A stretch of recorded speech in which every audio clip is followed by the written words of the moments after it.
The FCS College Football Week 9 recap show on the FCS College Football Experience and the Sports Gambling Podcast Network is brought to you by Underdog Fantasy.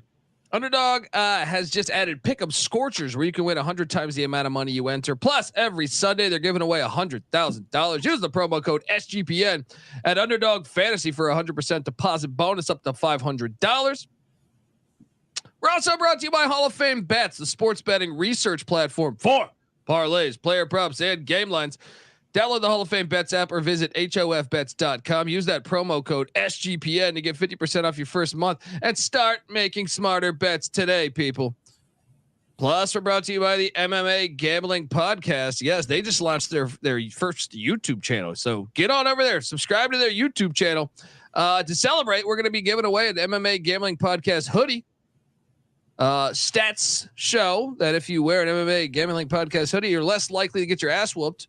And, you know, even if you do kick someone's ass, you'll look even cooler. Head over to sportsgamblingpodcast.com/MMA hoodie for all the details. And remember, as always, folks, to let it ride. Hey, this is Eric Metcalf. You're listening to SGPN. Let it ride.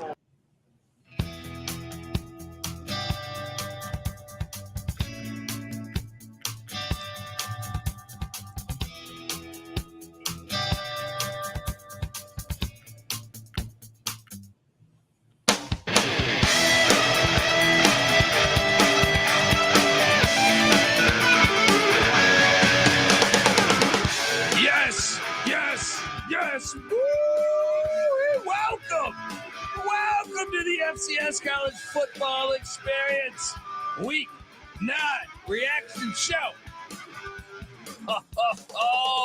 Yes, it was a lot of fun watching all the games, some surprising outcomes, but it was a blast. And here to just excited to talk about it. Talk about the conference races going on, as well as the season continues to wind down. The road to Frisco is getting spicy, some say. But before we do that, you're probably wondering who the hell you're listening to. My name is Colby Swinging Database Dan, aka Pick Dundee. That's not a pick. This is a pick. He was raised in the land down under, where a man thinks on his feet, speaks with his fists, and lives by his wits. When Dundee happened, he was a superstar. And you're nothing but a chameleon, lemon-headed, coward, terrorist pussy. And I'm after you, buddy. You're going to pay for it. Good night. Wait, I mean, we just got chaos, a lot of chaos. Looking at some of these conference records. It's going to be fun to talk about. I am joined by the man, the myth, the legend. He's down there in the Florida Keys and the Everglades and all that other shit, the Gulf of Mexico. He's been known to spend half his life on a pontoon boat. Give it up for the Gulf Coast guru himself, Mike Rose. How you doing, brother?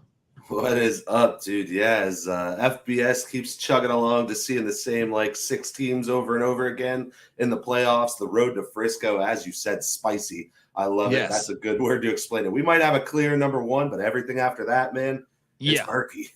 yeah, very, very murky. And unlike the FBS, for I get your point there. Recapping. Last Thursday, while we were recording, we didn't get a chance to talk about this, but the fucking Long Island Sharks won at Central Connecticut. If you got the line super early, that means you fucking won. If you didn't, it means you lost, because this line moved over 0. All right. But the fucking Sharks, which we gave away, won. But I'll tell you one thing we gave away. Me and NC Nick. North Carolina Central, Buddy Pugh, I think, taking out Buddy Pugh in South Carolina State. 62-28. I know you were on that as well, Mike. That was a royal ass whooping. And then I do believe we called for the Brown Bears, little bear attack over there at Franklin Field against the Penn Quakers. Those were the 3 weekday games from a week ago. Which one impressed you the most, Mike? Honestly, I mean, obviously it's NC Central. I mean, you know, you want to talk about the road to Frisco. How about the road to this Celebration Bowl we're going to get? I really hope, you know, FAMU, they don't stumble up. Central stays on the route they're going, because that Celebration Bowl, if that's what both teams decide to do, which I'm sure they will, that's going to be a hell of a game, man. You're right. You're really right. And man, that's a royal ass whooping there. I kind of think Central's going to beat them. I kind of think that. I mean, I don't know. We'll see. Hopefully they play each other, folks. Before we get to recapping Saturday's action, I want to tell you that the FCS college football experience is brought to you by Underdog Fantasy. Underdog Fantasy has just introduced Scorchers. Go 5 for 5 and pick up Scorchers and enjoy a spicy 100 times payout. And for a limited time, Underdog's extended their first deposit bonus up to $500 every single Sunday. Underdog Fantasy is giving away $100 grand. Yes, 10 lucky players will win $10K each and every Sunday. So watch along, make picks, and maybe make a little extra cash over at Underdog's mobile app or website, underdogfantasy.com. When you sign up with the promo code SGPN, Underdog will double your first deposit up to $500. That's Underdog Fantasy, promo code SGPN. We're also brought to you by the MMA Gambling Podcast. All right. They just launched their YouTube channel. And in honor of that, we're giving away an MMA Gambling Podcast hoodie to one lucky winner. So what are you doing, folks? Hop on over there and get it. Head over to sportsgamblingpodcast.com/MMA hoodie to submit your entry today. And make sure to subscribe to the MMA Gambling Podcast on YouTube.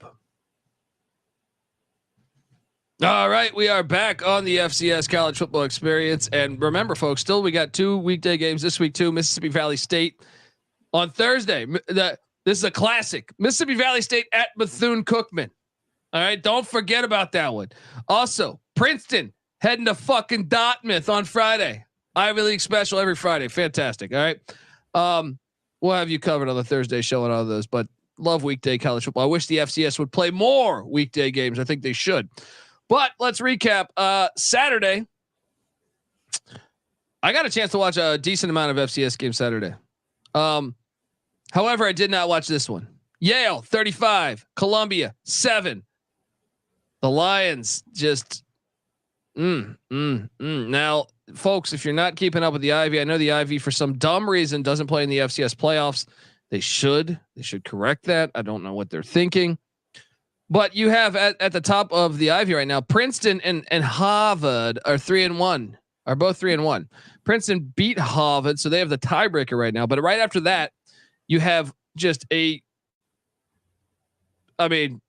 craziness. Every team minus Columbia is 2-2. Yes, Cornell's 2-2, Penn's 2-2, Brown's 2-2, Yale's 2-2, Dartmouth is 2-2.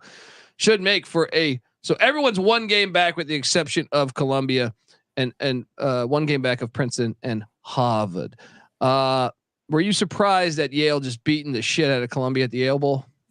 No, not really. We both took the 13.5 on the pick show coming off the loss to Penn last week. And I think it was pretty clear Yale was due to kind of bust out in Columbia, looking like the worst team in the Ivy. So good spot to do it. Yeah. The vacuum company, Wagner, they're hard for me to understand this year. They're very hard for me to understand. Just when I think I'm on board, they suck. But then they bounce back. Steven Krajewski, the former UConn quarterback. Wagner, 28. Stonehill, the Skyhawks. I mean, I don't know about you, but I want this pilot. It's a matter of national security. Wagner got that pilot. All right. 28-17. The Seahawks get it done.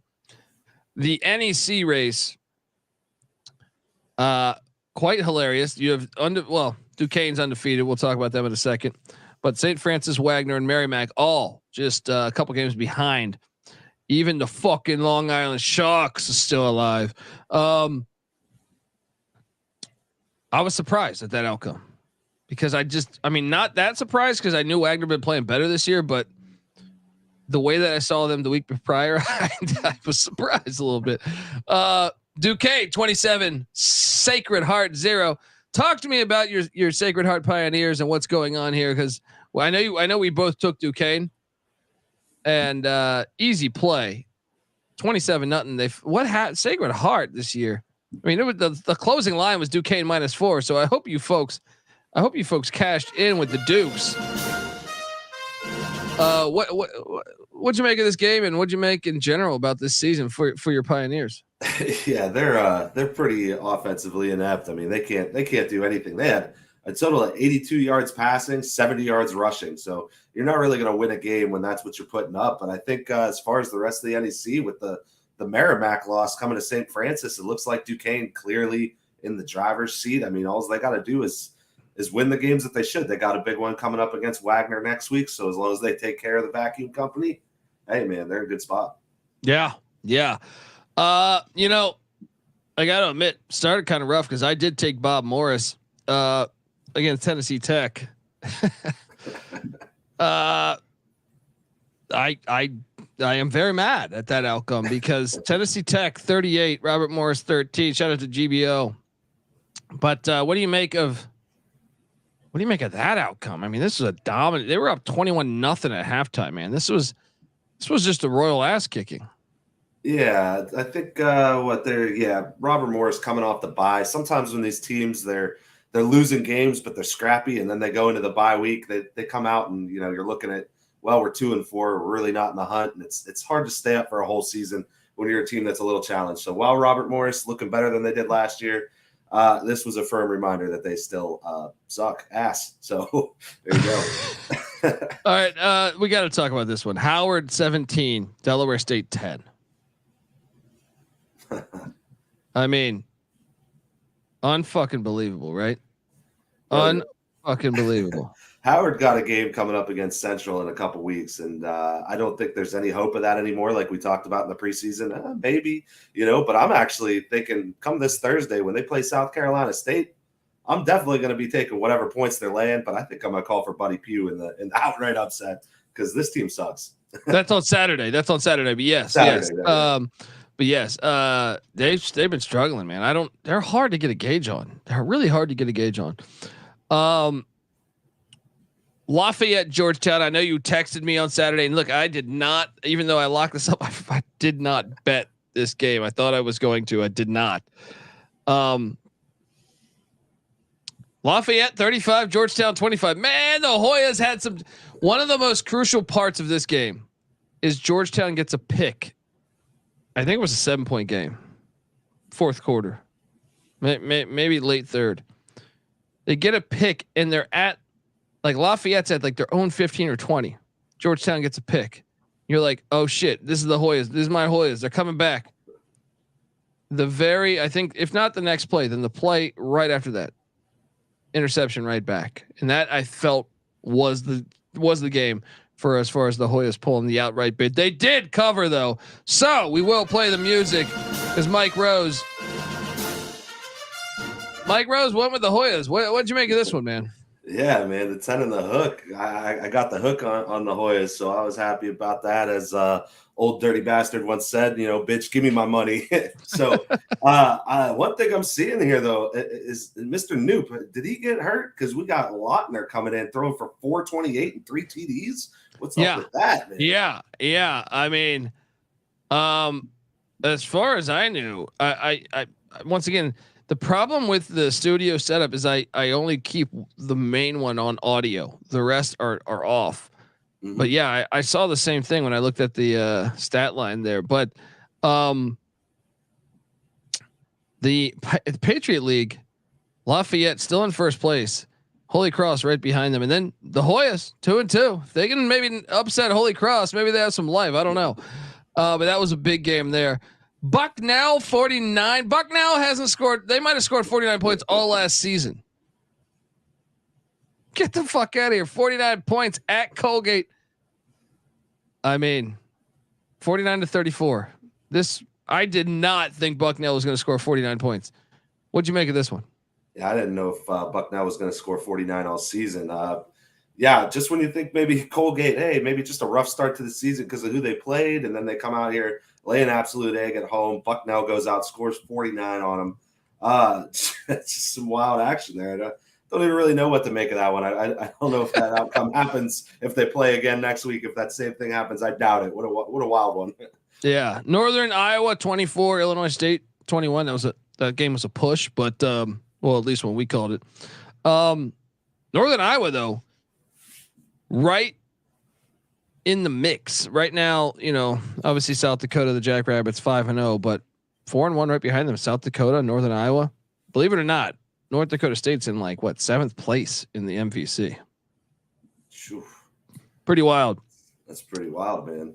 We got that one at -1. I was looking I know we had a lot of similar picks, man. I was like 20 games over 500. So hopefully people got the lines that we got on the pick show because we crushed this week. I'm telling you. I had some people DM saying there's no way you got that line that, and I'm like, man, I'm not making this shit up. I basically get sent the spreadsheet. All right, I'll give you full transparency here. I get sent the spreadsheet that the odd makers make. Right?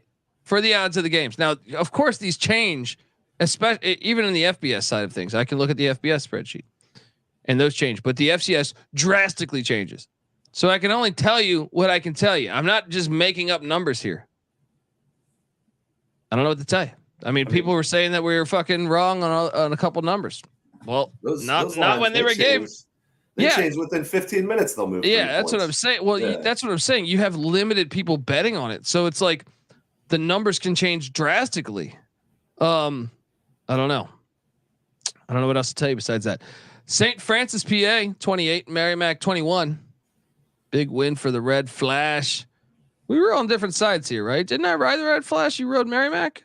Yeah, I believe you did take the Red Flash, and I actually locked up Merrimack, so that was a miss for me this weekend. But that one hurts for Merrimack, man. They were in the hunt for the NEC there fighting, and now this one sets them back. You know what was crazy about that was St. Francis scored 22 in the fourth. They were getting their ass kicked the whole game, but you can never count the Red Flash out. All right, as they stay alive in the mix to get to the FCS playoffs. We had a barn burner that I gave away here. If you listen to our Saturday morning show, where I'm talking any college football games an hour before kick, someone said, give me an FCS dog that could win. A juicy dog. The first thought was I said South Dakota, the Coyotes, which we'll talk about. That obviously didn't hit, but the other was Rhode Island was catching 6-7 points, and I thought Rhode Island's going to beat New Hampshire. They were a home dog, and they cashed in overtime 34-28. The CAA race, by the way. I mean, I think this kind of eliminates New Hampshire, but it's chaos. I mean, short of Delaware just beating everybody, Richmond Delaware 5-0, Richmond 5-1, Albany 4-1, Nova 4-1, Elon 4-1, the Tribe of William and Mary 3-2. You know, like then you have these 3-2, Campbell, Rhode Island, all in the mix still. New Hampshire has to be the most disappointing team in this conference thus far. Would you say that? Really close between them and William and Mary, I would say. They're both pretty damn disappointing. I mean, I know William and Mary got a win this week, but they had to pull everything together to get that thing done by 3 points and push the bet that I made. Thanks a lot. This conference is interesting, man. And with Montana State going down this weekend, I almost wonder, you know, is Delaware kind of looking like that number 2, kind of 3, somewhere in that mix now? Yeah. You know? I mean, potentially. I mean, this season's been insane. I mean, I thought Cornell would catch Princeton sleeping a little bit after Princeton beat Harvard. But no, Princeton 14, Cornell 3. Classic Ivy League battle there as Princeton remains in first place. What'd you make of that one? Yeah, same as you. We both were on Cornell on that one. Jamison Wang, he didn't come out slinging it. So I don't know. Princeton maybe starting to kind of catch up from the little bit of turnover we saw on the roster at the preseason. So now they're up top in the fight for the Ivy. Looks like they're coming together. Yeah. Delaware 51, Towson 13. Dominating performance by the Blue Hens. Unbelievable. William and Mary 31, Monmouth 28. So William and Mary getting pushed to the brink, but getting that dub, they needed that. And then when we were on also dog wise, the Gardner Webb running Bulldogs 38-34. I watched this whole game. This game was fantastic. This was a very fun watch. Gardner Webb. So UT Martin, just when I started to think like they might be serious contenders, I really thought that for a minute. I was like, their only loss was to Georgia. And then it's like, but we did take Gardner Webb just because I thought they're better than their record. I actually think I know they probably won't make the FCS playoffs, but I kind of think Gardner Webb is legit. Now I guess they're still alive to win the Big South OVC. But huge win there because Gardner Webb 2-1, UT Martin 3-1 in second place. The Red Hawks of SEMO in first place currently, and we'll talk about them in a bit. But huge win there. South Dakota State, South Dakota. I really thought the Coyotes might catch them. What an ass kicking! I watched this whole game. South Dakota State's a fucking just a beast. You might have seen me tweeting about how fucking good they are. I think they need to jump up to the FBS personally, but dominating performance. What did you make of this game? We got to talk about this one. The South Dakota State you're talking? Yeah. So, I went with South Dakota State. I kind of thought, if it wasn't for South Dakota going out and taking down North Dakota State, maybe that's a spot right before the North Dakota State game. South Dakota State could have got caught looking ahead, but with the way that South Dakota has been this year, they've been so good. They weren't going to overlook this game. And then when you just compare rosters, I mean, South Dakota State clearly looking like by far like leaps and bounds ahead of everyone else as far as talent. So, I mean, I really think this Jackrabbits team would be a top 5 G5 team and probably better than a lot of Power 5 teams, even though people probably wouldn't like to admit that. This team's unbelievable. Yeah, I agree. I'll stand by that as well. Just dominating performance. I thought it'd be a close game, little brother. Hampton 26, North Carolina A&T 24. We noted, why is A&T favored here? No, that proved to be wrong. How about the Tommies 49-14? Just when we thought they were shitty, they're looking like fucking. They were up 30. I think they were up like 35-0 at halftime. Man, talk about an ass whooping. Where is this coming from? A couple weeks ago, we watched them and said, "Yeah, they're not what we thought they'd be this year." What do you make of these Tommies? Yeah, man. I mean, they're definitely. They're leaps and bounds above everybody else in the conference. It's just you saw them. They kind of edged out Butler at home, which is one of the best teams in the conference besides themselves, and then. Just take that absolute ass whooping that they caught from Drake. And that was the one that would really like baffled me. But it still looks like, they got good separation between everybody else in conference. We'll see what they do on the road against San Diego. Yeah. How about this one? I was shocked by this. This is what I mean. This FCS season's insane. Furman 16, East Tennessee State 8. Furman almost fuck around and lost to fucking East Tennessee State. Now, I mean, I guess I shouldn't say almost because East Tennessee State got the 8 in the 4th, but I mean, still they were a 24-point favorite, and East Tennessee State's looked like ass this year. I was shocked by that final there. Villanova beats the piss out of Stony Brook. We were on that. Morgan State gets Norfolk State in a good game, 32-28. How about this one? North Dakota 36, Indiana State 33 in overtime.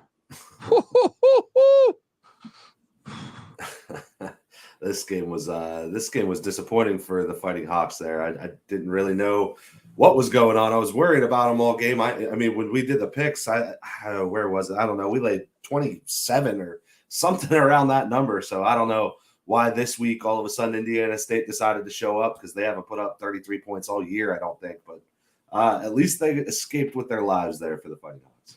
Yeah, I'm trying to find the line that we called it at. It was I have it somewhere here. I don't remember, but it was 28. 28. Unbelievable. Yeah. Youngstown, your boys. You don't go into the icebox and get a dub.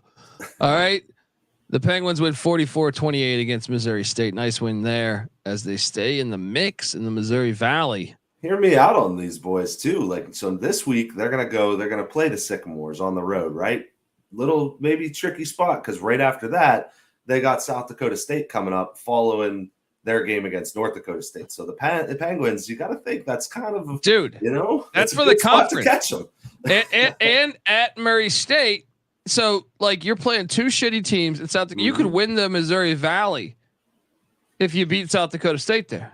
Yep. Unfucking believable. And you don't, as long as you don't lose to Indiana State and Murray State, that's exciting. Shout out to the Penguins. Okay. I watched this whole game. I'm sorry, Weehawk. I'm sorry, Catamount fans. Cullowhee, North Carolina, because Western Carolina is shitting the bed right now. They are shitting the bed right now. They pretty much have now solidified the fact that it seems like Furman is going to be the team. Now, I guess Chattanooga's still alive too, but man, what is happening? So many turnovers. Just they had their chances, man. I watched this whole game. It's not like the game before when I couldn't catch it at all because ESPN Plus, but they got their ass whooped from the start, and they rallied. And I don't know, they had their chances, man. Then Mercer 45, Western Carolina 38. Now, the good news, if you're a Catamount fan, is I think you can still get to the playoffs because you play Wofford, East Tennessee State, and VMI left. You got to win all of those games, in my opinion, to finish 8-3, and then I think you'll be able to go. Now, the other side of things here is, Mercer's looking all right. They're 6-3, so. I don't know for sure if Western Carolina is going to be able to get there. I think with their non-con, they'll probably get there, but I don't know, man. And then, I mean, for SoCon in general, Furman plays Chattanooga this weekend for the conference in Chattanooga, Tennessee. So that's a huge game. And we should talk about Chattanooga for a second because holy shit. Chattanooga, the Mocs, where the hell is the score? I just lost my page. What was it? 24-23, right? Dude, yes. Against VMI. Oh my. Danny Rocco almost pulled off a gigantic money line play there for the key debts. But hey, Chattanooga, it was a look ahead spot. You almost got caught looking ahead, but you didn't. You got the win. Who do you like in that? I mean, let's not call the game right now, but just in general, like it's at Chattanooga. Yeah. I gotta say that, both those teams, for one, Furman and Chattanooga, clearly caught in look aheads because they both played it close with inferior competition. As far as Weehawk, the Weehawk Minute, shout out to you, bud. Still pulling for your guys. Hope they can get on the road to Frisco, get it back on track. But I think Desmond Reed being gone, the running back, that might have played more into what we've been seeing the last couple of weeks because I mean it's got to be almost directly tied into him being gone. As far as Chattanooga Furman, I think I got to give the edge to, I believe, your preseason pick to win the conference. Furman, they're more experienced, they're battle tested. Chattanooga, they're a good team, but I think Furman has the edge, although it being on the road is quite interesting. Yeah, I mean that game is huge. We got to watch that. I know we have a loaded FBS slate, but that one's one for FCS that I got to watch. Montana 40. North Carolina, Colorado, nothing. All of a sudden, the Grizz are showing life. Now, with Montana State losing, which we'll get to in a second here, that game was fantastic, by the way, folks. If you didn't get a chance to watch that, let's talk Big Sky. Montana, even though we talked shit about them earlier in the year, they're in first place because Idaho and Montana State have the same record. But Montana did beat Idaho, but Montana State haven't played yet. They're going to play Brawl of the Wild every year. One of the best rivalries.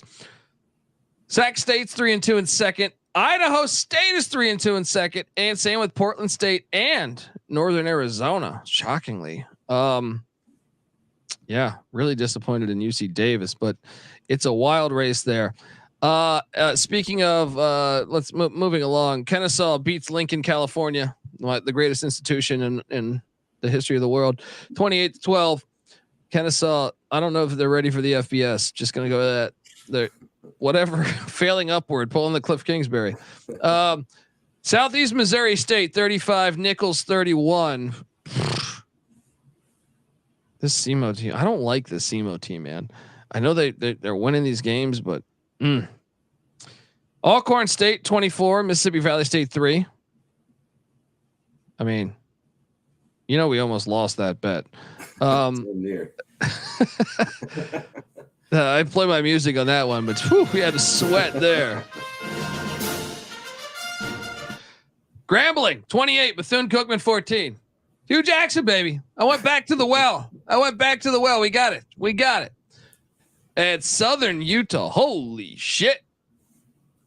Man, Southern Utah. We were waiting for this type of performance because and they're still very much alive.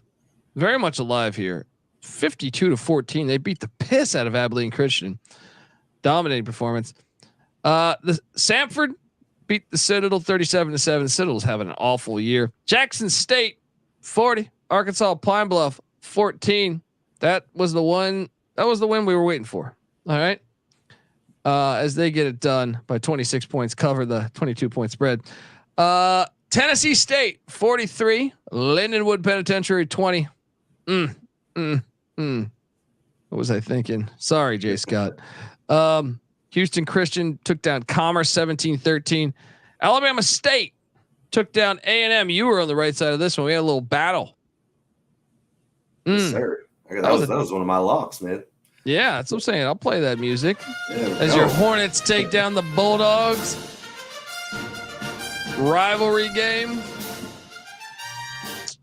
The Magic City Classic, right? Yeah, Magic City Classic. And they've been playing for a long fucking time. It's a beautiful fucking rivalry. And how about the Richmond Spiders, dude? They're kind of waking up, dude. They put it on Campbell. Like, Richmond is a strange team. When you look at their resume, I know they only have one loss in conference, but they lost to Morgan State in the, and Michigan State in the non-con when Michigan State still had Mel Tucker. And then they lost to Hampton in conference play. It's a strange resume because then they go out and beat Rhode Island. They beat Campbell. They have 2 games left this season against Elon and William and Mary, but you could talk yourself into, if they can beat those 2, they'd be 8-3, second in the CAA. And I think they might get back to the FCS playoffs despite reloading from losing everybody a year ago. What do you make of these Spiders? Yeah, man. I mean, this is what you want to see. If you're a Spiders fan, they're getting better as the season goes on. I mean, it's kind of mind blowing to think like the only thing keeping them from being atop the conference is a freaking home loss to Hampton. So that's a tough pill to swallow, man. But yeah, they're definitely they're live in this conference and in the big picture for sure. I like to see it. I love this team. One of the coolest logos. I love that logo. Agreed. Been saying forever that their logo is incredible. North Dakota State 38, Murray State 6. We don't have to talk about that one.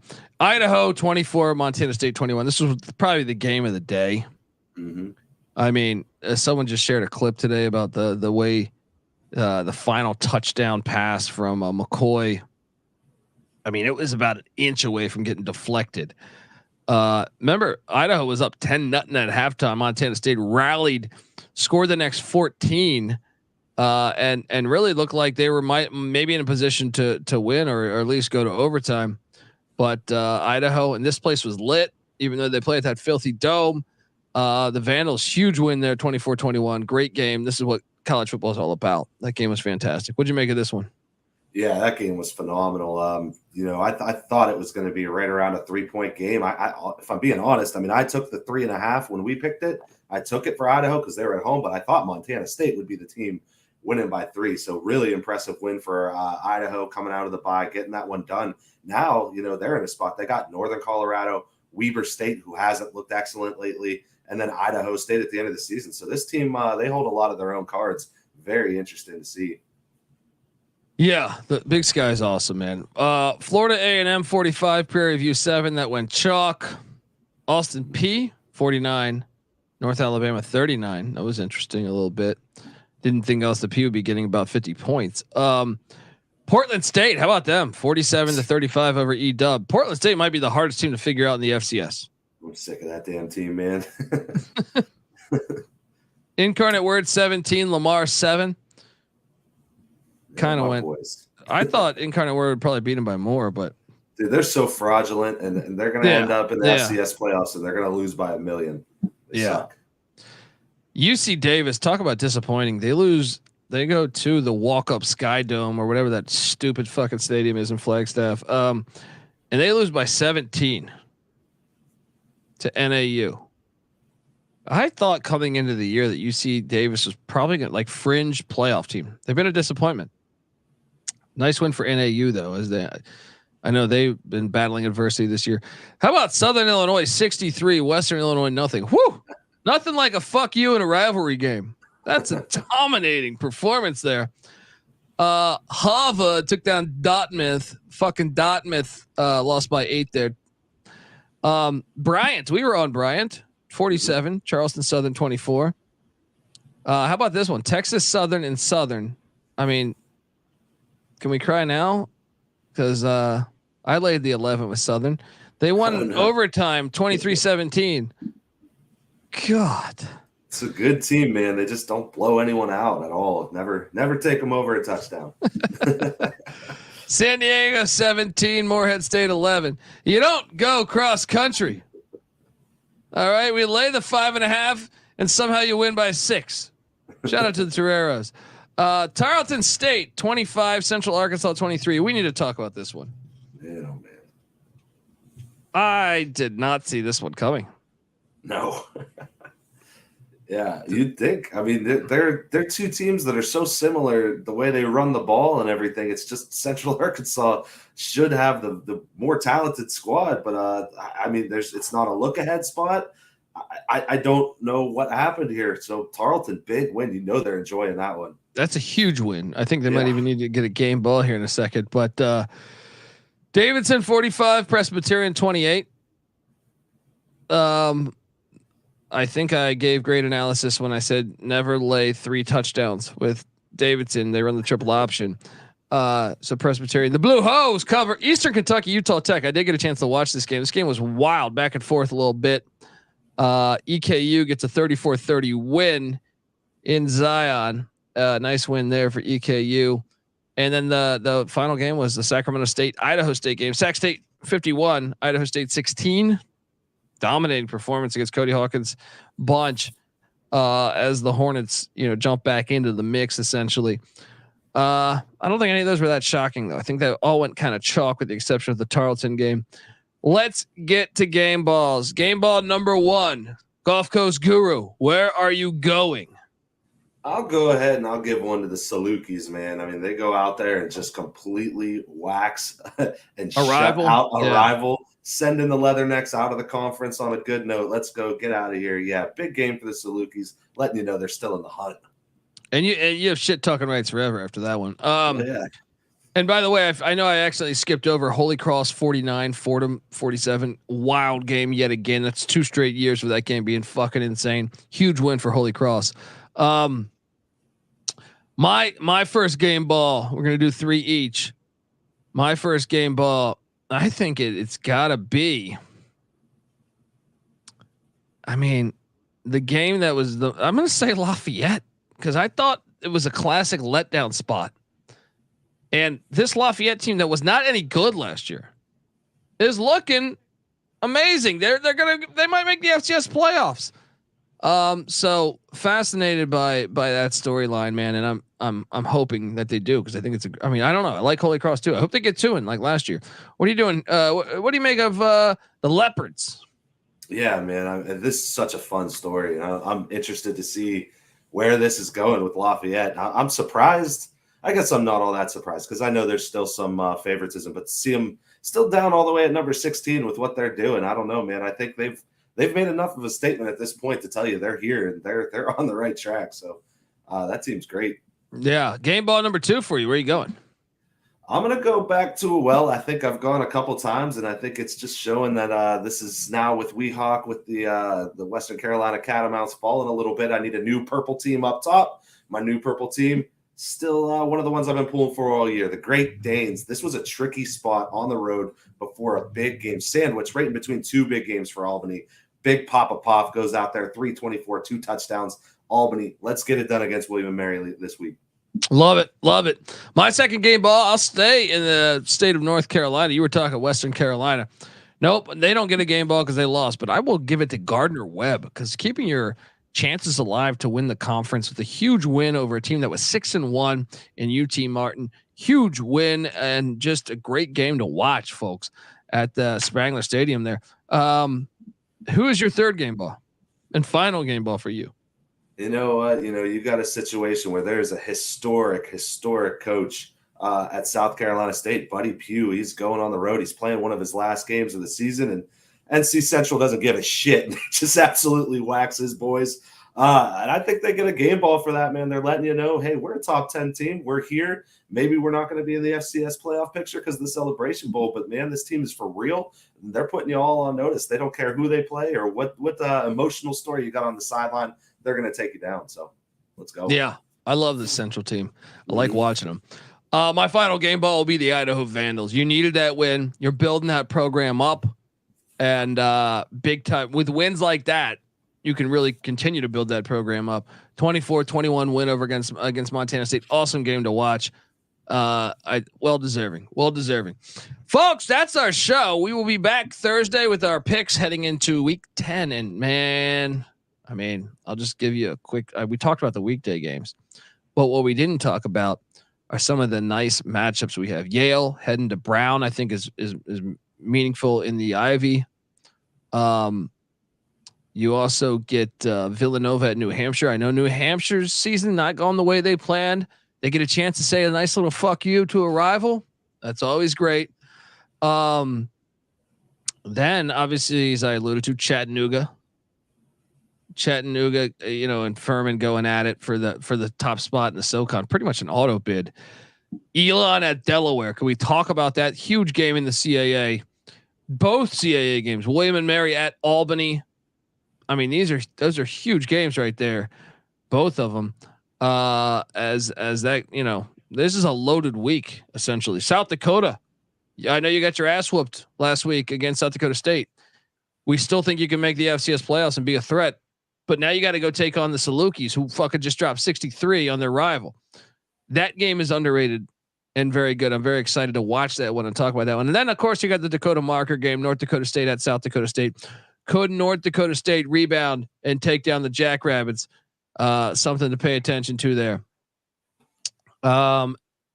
Besides that, I would say I'm a little bit intrigued on Norfolk State, North Carolina Central. I think it could be a letdown spot after that Thursday night game for Central. And then, you get to some of these other kind of interesting games like Sacramento State at Montana. You want to see Sac State back in the mix, beat Montana and Missoula. That'd be a big game. Even Austin P. Eastern Kentucky is appealing to me. Stephen F. Austin and Tarleton always appealing to me.